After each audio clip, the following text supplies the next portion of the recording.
హరి ఓం. అమరుల్ సిద్ధులు సంయమీశ్వరులు బ్రహ్మాదుల్ తతాత్పర్యచర్య చితములన్ నిను బహుప్రకారముల నిత్యంబున్ విచారించి పారము ముట్టన్ నుతిసేయనోపరట నే రక్షస్తనుజుండ గర్వమదోద్రిక్తుడ బాలుడన్ జడమతిన్ వర్ణింపశక్తుండనే తపమున్ వంశము తేజమున్ శృతము సౌందర్యంబు ఉద్యోగమున్ నిపుణత్వంబు ప్రతాప పౌరుషములన్ నిష్ఠాబల ప్రజ్ఞలున్ జపహోమంబులు చాలవు ఈశ్వర భవత్సంతుష్టికై దంతియుధపు చందంబున భక్తి చేయవలయున్ తత్పర్య సంయుక్తుడై అమల జ్ఞాన సుదాన ధర్మరతి పత్యక్షాంతి నిర్మత్సరత్వములన్ యజ్ఞతపో అనసూయల కడుం దర్పించు ధాత్రీసురోత్తము కంటెన్ స్వపచుండు ముఖ్యుడు మనోర్ధ ప్రాణవ కర్మముల్ సమతన్ నిన్ను నయించెనేని నిజవంశ శ్రీకరుండౌతుదిన్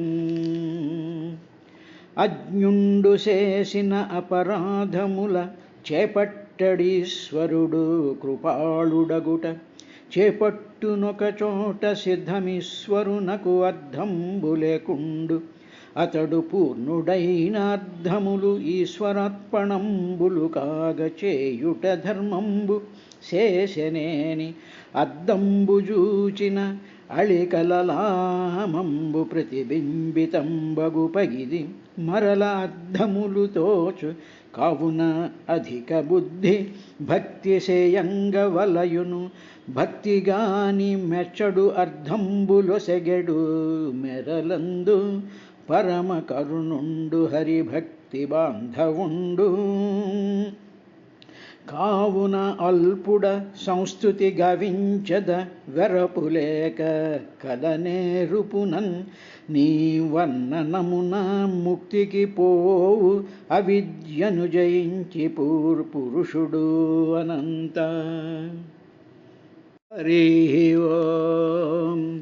సో అవధ్యాతః సుతైరేవం ప్రత్యాఖ్యాతానుశసనైః క్రోధం దుర్విషం జాతం నియంతుముపచక్రమే ధియా నిగృహ్యమాణోऽపి భ్రువోర్మధ్యాత్ ప్రజాపతేః సద్యో జాయత తన్మన్యుః కుమారో నీలలోహితః స వైరురోద దేవానాం పూర్వజో భగవాన్ భవః నమాని కురు మే ధాతః స్థానాని చ జగద్గురో ఇతి తస్య వచః పాద్మో భగవాన్ పరిపాలయన్ అభ్యర్థాద్ భద్రయా వాచామారోదీ తత్కరోమి తే అంటూ మైత్రేయ మహర్షి విదురుడికి బ్రహ్మగారి యొక్క ఆ సృష్టి ఆ విస్తారాన్ని చెప్పేటువంటి సందర్భంలో మొట్టమొదట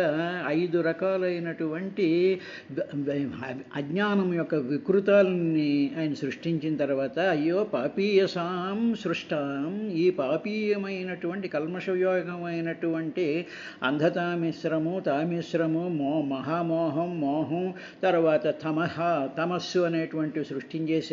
దీనికి విరుగుడిగా ఏం చెయ్యాలి అనేటప్పటికీ సనక సనంద సనత్కుమార సనాతన అనేటువంటి మహాజ్ఞాన స్వరూపులైనటువంటి 4 కుమారుల్ని కని ఏమర్రా మీరు ఈ సృష్టిని నడిపించండి, మీరు పెళ్ళిళ్ళు చేసుకుని సంతానాన్ని కని పరమాత్మ యొక్క ఆజ్ఞ ప్రకారం ఈ జీవ సృష్టి అంతా జరగడానికి మీరు కారణం కావాలి అని చెప్పి బ్రహ్మగారు వాళ్ళని అడిగేటప్పటికీ వాళ్ళు మోక్షధర్మాణో వాసుదేవ పరాయణ, మాకు బంధనాలొద్దు, we don't want to involve in bondages అని వాళ్ళు వాసుదేవ పరాయణులై, అంటే సమస్తమైనటువంటి సృష్టిలో అవ్యక్తంగా ఉండేటువంటి ఆ పరంజ్యోతి స్వరూపము, ఆ సత్యం, జ్ఞానం అనంతమైనటువంటిది, నిత్యమైనటువంటి, బుద్ధమైనటువంటి, ముక్తమైనటువంటి ఆ స్వభావం ఏదైతే ఉందో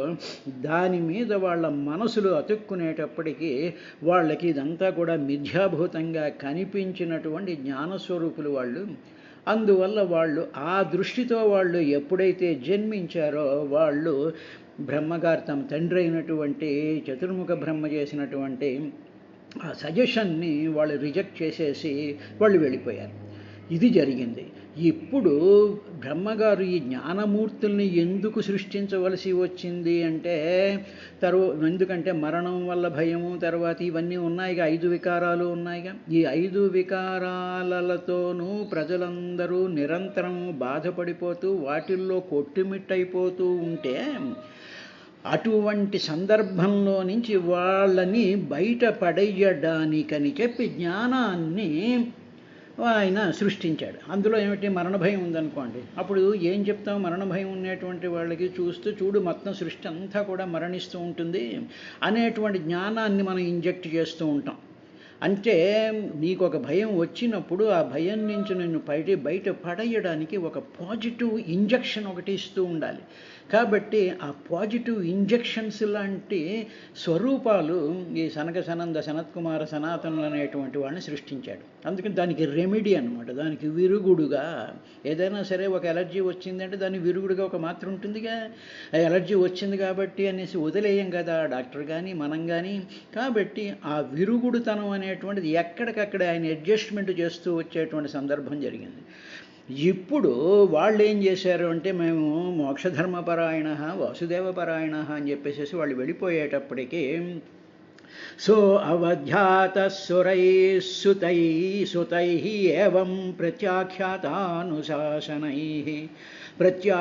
అనుశాసనై తన శాసనాన్ని వాళ్ళు ధిక్కరించి వెళ్ళిపోయారు అనేటప్పటికీ క్రోధం దుర్విషహం జాతం, బ్రహ్మాండమైనటువంటి తట్టుకోలేనంత దాటలేనటువంటి కోపం ఆయనకు వచ్చేసిందయ్యా. వచ్చేసి కొడుకులు కదా అని చెప్పి దానిని నియంత్రించుకుంటున్నారు. అలా నియంత్రించుకుండేటువంటి సందర్భంలో మొహం అంతా కందగడ్డలాగా మారిపోయి ఈ కనుబొమ్మలు ముడిపడినటువంటి సందర్భంలో ఏం జరిగిందో తెలుసా విదురా? ధియా నిగృహ్యమాణోపి భ్రువోర్మధ్యాత్ ప్రజాపతే సజ్జోజాయత తన్మన్యు కుమారో నీలలోహితః. బ్రహ్మగారు ఆపుకునే ప్రయత్నం చేస్తున్నాడు ఆ కోపాన్ని. ఆపుకునేటప్పుడు ఆ కోపం లోపల నుంచి పైకి తన్నుకుని వస్తుంది, మాట వినలేదు అనేటువంటి దాంతో అప్పుడు ఆయన కనుబొమ్మలు రెండు కూడా ముడివేసినట్టుగా ఆ కోపం యొక్క ఎక్స్ప్రెషన్ అంతా కనుబొమ్మల మధ్యలో నుంచి అలా కనుబొమ్మలు ముడిపడేటువంటి ఆ మధ్యలో నుంచి నలుపు ఎరుపు రంగులు కలిగినటువంటి ఒక బాలకుడు బయటికి వచ్చి వాని ఏడవడం ప్రారంభించాడు. ధియా నిగృహ్యమాణోపి, ధియా తన బుద్ధి చేత, అయ్యో నా కోపం వచ్చేసింది, కోపం వచ్చినప్పుడు నేను ఇలాగా అనేటువంటిది అప్పుడు బుద్ధి ఇమ్మీడియట్గా యాక్ట్ చేస్తుంటుంది. ఎస్, కోపాన్ని తగ్గించుకోవాలి అని చెప్పి మన మనసే మనకి సమాధానం చెప్తూ ఉంటుంది. ఇది మంచిది కాదు, దీనివల్ల ఆరోగ్యం పాడవుతుంది, దీనివల్ల ఇదవుతుంది, దీనివల్ల అశాంతి ఉంటుంది అనేటువంటి ఆ రెమెడీని మన బుద్ధే చెప్తుంది. కాబట్టి అవి ఏమన్నారంటే ధియాహ నిగృహ్యమాణో, ఆ బుద్ధి చేత దానిని నిగ్రహించుకున్నప్పటికీ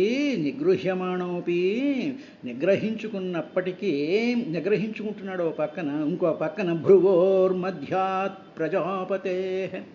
కానీ నిగ్రహించుకుంటూ ఒక పక్కన నిగ్రహించుకుంటున్నాడు, రెండో పక్కన బాడీ, ఆ లాంగ్వేజ్, ఆ బాడీలో ఉండేటువంటి ఆ ఉద్రేకం యొక్క స్థితితో ఆయన రెండు భ్రువులు అంటే రెండు కనుబొమ్మలు కూడా ముడిపడిపోయేటువంటి సందర్భంలో అప్పుడు సద్యోజాతః, వెంటనే సద్య ఇమ్మీడియట్గా ఓ పక్కన నిగ్రహం జరుగుతుంది, ఒక పక్కన ఈ కనుబొమ్మలు ముడిపడిపోయి ఉన్నాయి, మొహం అంతా కందగడలా మారిపోయినటువంటి పరిస్థితిలో వెంటనే అట్ ద సేమ్ మూమెంట్ సద్య అంటే వెంటనే అజాయత, పుట్టేశారట.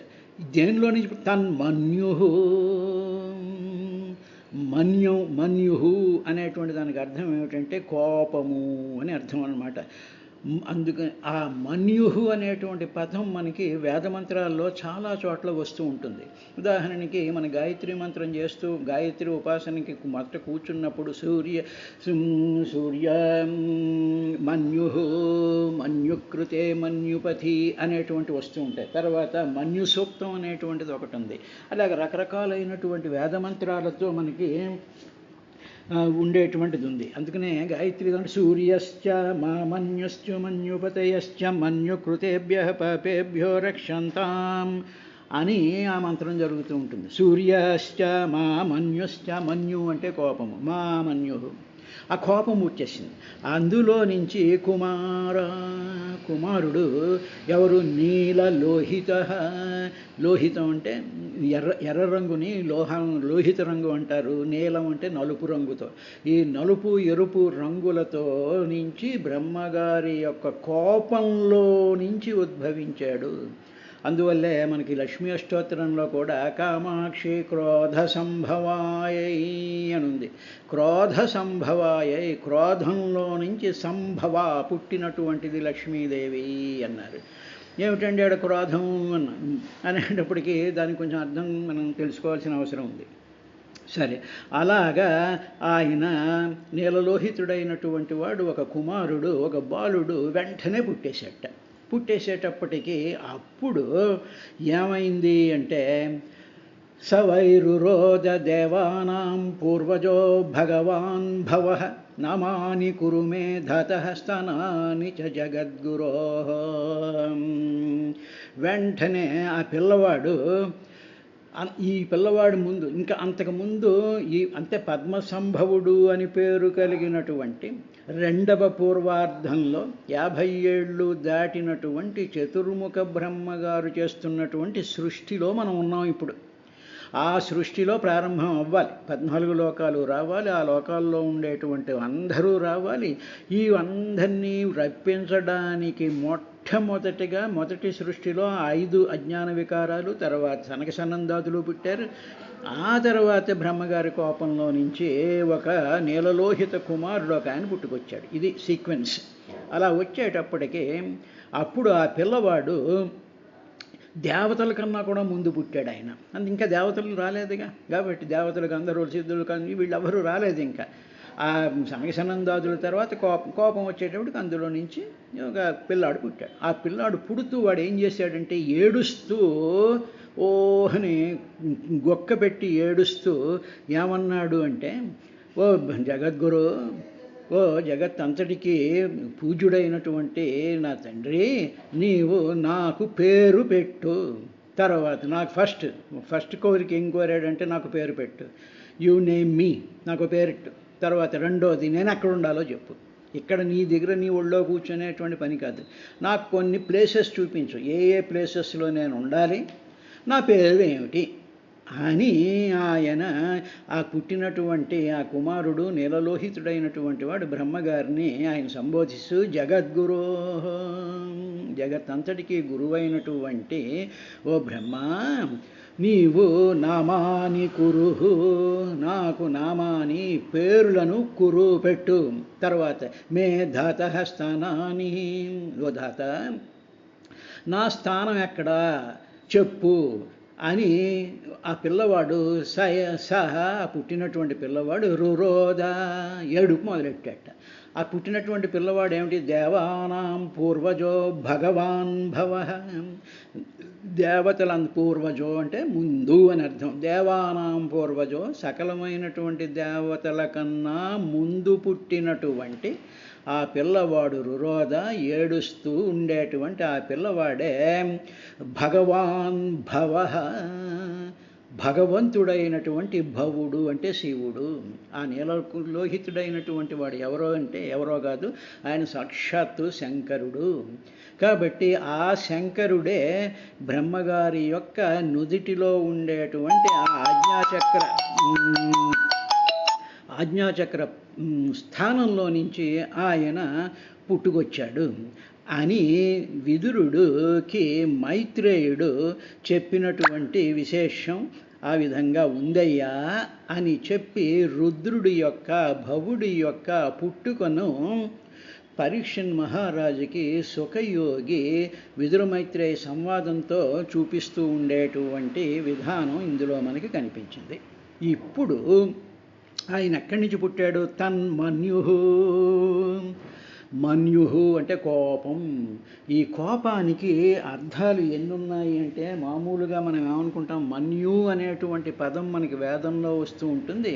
ఆ మన్యుః అనేటువంటి పదంకి అర్థం ఏమిటంటే, ఒకటి కోపం అని ఒక అర్థం ఉంది, యజ్ఞం అని ఒక అర్థం ఉంది, మంత్రము అనేటువంటి ఒక అర్థం ఉంది, ఆలోచన అనేటువంటి ఒక అర్థం ఉంది.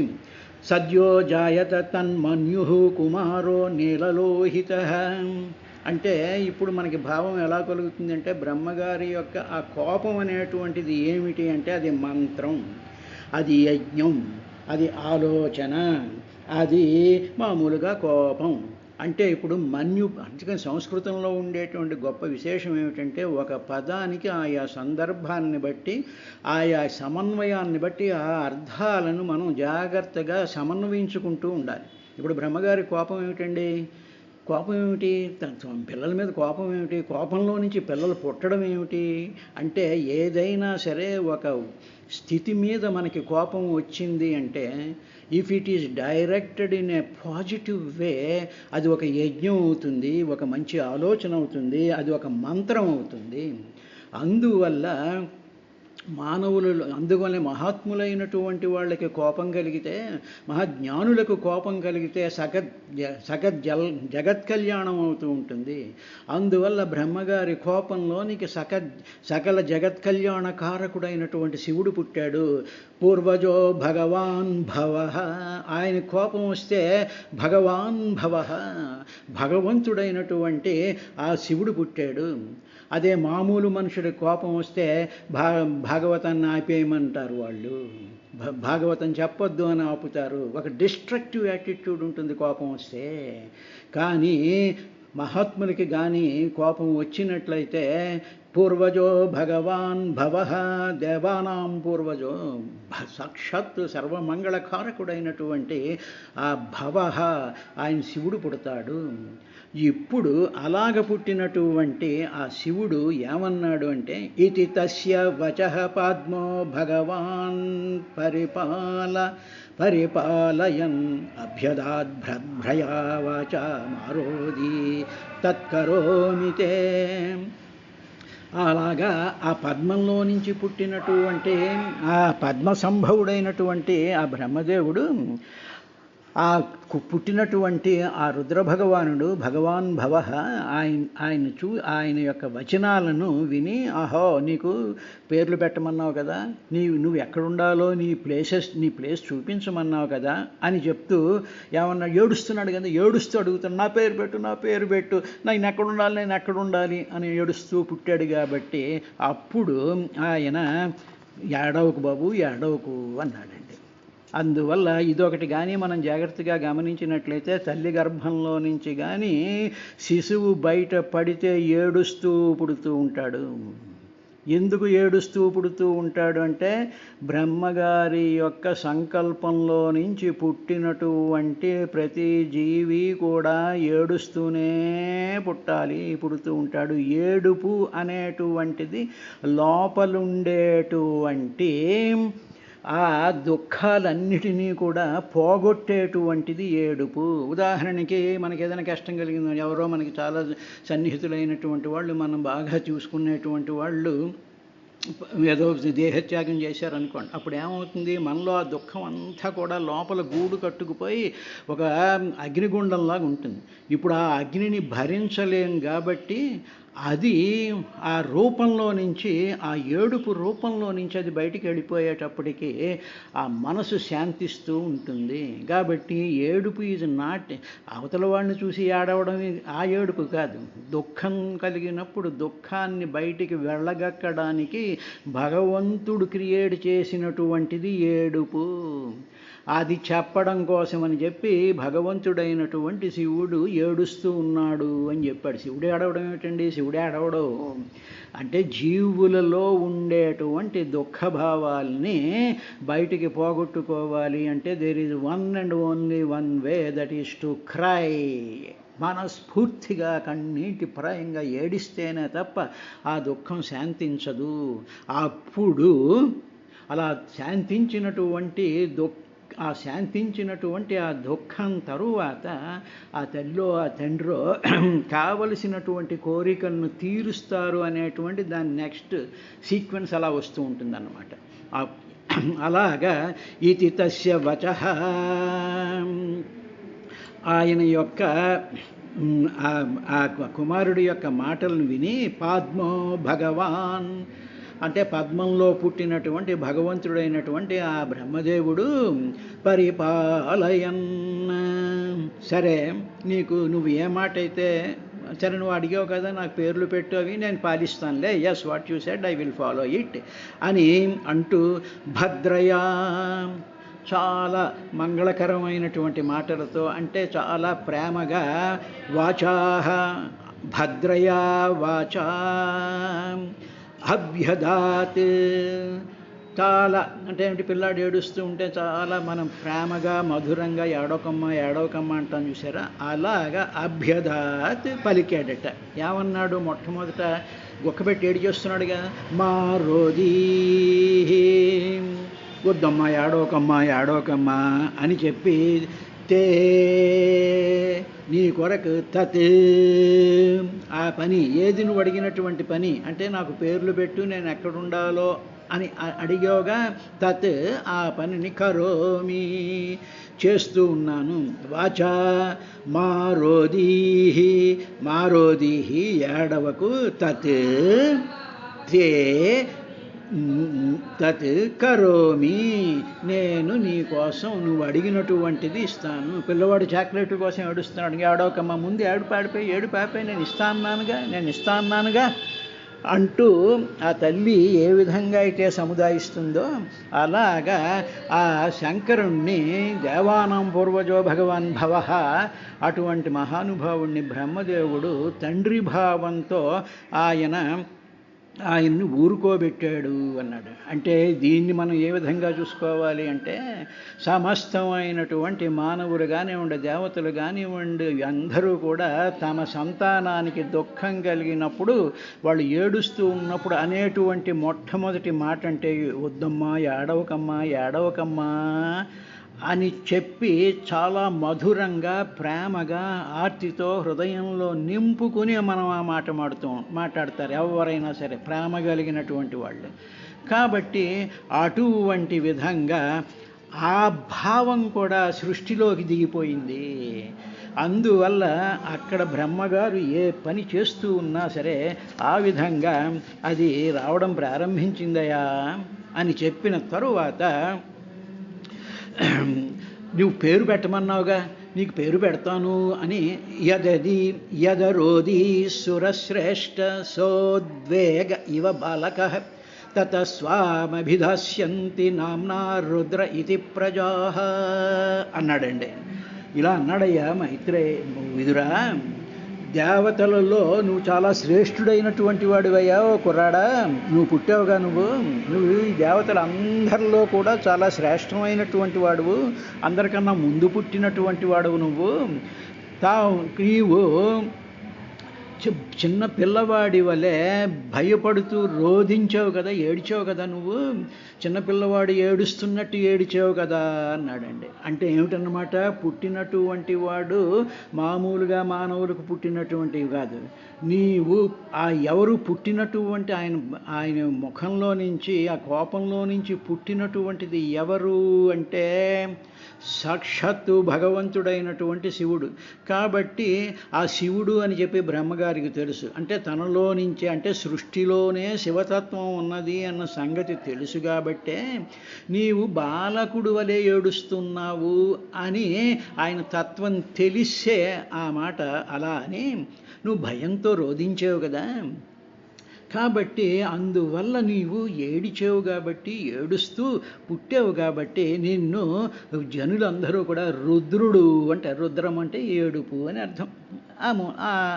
ఏడుస్తూ పుట్టావు కాబట్టి నేను రుద్రుడు అని పేరుతో వ్యవహరిస్తారయ్యా అని చెప్పి ఆయన ముందు పేరు పెట్టమన్నాడుగా. అందువల్ల ఆయనకి రుద్రుడు అనేటువంటి పేరు పెట్టాడు. యదరోధి సురశ్రేష్ఠ సోద్వేగ ఇవ బాలక తతస్వామభిదాస్యంతి నామ్నా రుద్ర ఇతి ప్రజా. సురశ్రేష్ఠ, దేవతల్లో శ్రేష్టమైనటువంటి ఓ బాలక, బాలక ఇవ చిన్నపిల్లవాని విన స ఉద్వేగ, భయంతో కూర్చి నువ్వు ఏడుస్తూ ఉన్నావు కదా. నువ్వు ఏ కారణం చేత అరోధీహి రోధించేవో, తతః ఆ కారణం వల్ల ప్రజలందరూ కూడా రుద్ర ఇతి నామ్నా నిన్ను రుద్రుడు అని పిలుస్తారు అని చెప్పాడు. రేపటి కార్యక్రమంలో ఈ రుద్రుడు ఏకాదశ స్థానాల్లో ఉంటాడు కాబట్టి ఏకాదశ రుద్రుడు అనేటువంటిది వచ్చింది. ఆ విషయాన్ని రేపటి కార్యక్రమంలో మిగతా శ్లోకాలతో తెలుసుకుందాం.